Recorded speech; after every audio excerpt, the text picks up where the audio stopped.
semua laporan yang masuk ke Bawaslu bakal diproses nggak sih?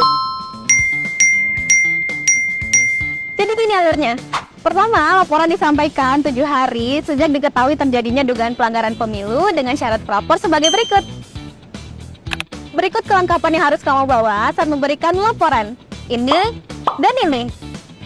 Saat kamu masuk, tahapan selanjutnya Bawaslu akan melakukan kajian awal. Nah, pada tahapan inilah Bawaslu akan menentukan apakah laporan dugaan pelanggaran dapat diregister atau tidak diregister dengan memperhatikan keterpenuhan syarat formil dan material. Dalam hal laporan tidak memenuhi syarat formal, namun memenuhi syarat material, laporan dapat dijadikan sebagai informasi awal adanya dugaan pelanggaran pemilu. Apabila hasil kajian awal menyatakan sebagai pelanggaran administratif, maka Bawaslu akan melakukan sidang adjudikasi pelanggaran administratif pemilu.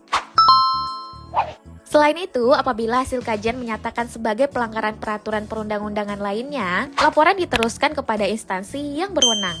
Namun jika hasil kajian menyatakan sebagai pelanggaran kode etik atau tindak pidana pemilu, maka selanjutnya masuk ke tahapan penanganan atas laporan dugaan pelanggaran. Pada tahap ini, Bawaslu akan memutuskan temuan dan laporan dapat ditindaklanjuti atau tidak ditindaklanjuti. Apabila hasil kajian menyatakan sebagai pelanggaran, maka laporan dugaan pelanggaran pemilu akan diklasifikasikan. Jika termasuk pelanggaran kode etik, Bawaslu merekomendasikan kepada DKPP, atau tindak pidana pemilu akan diteruskan Bawaslu kepada Gakumdu.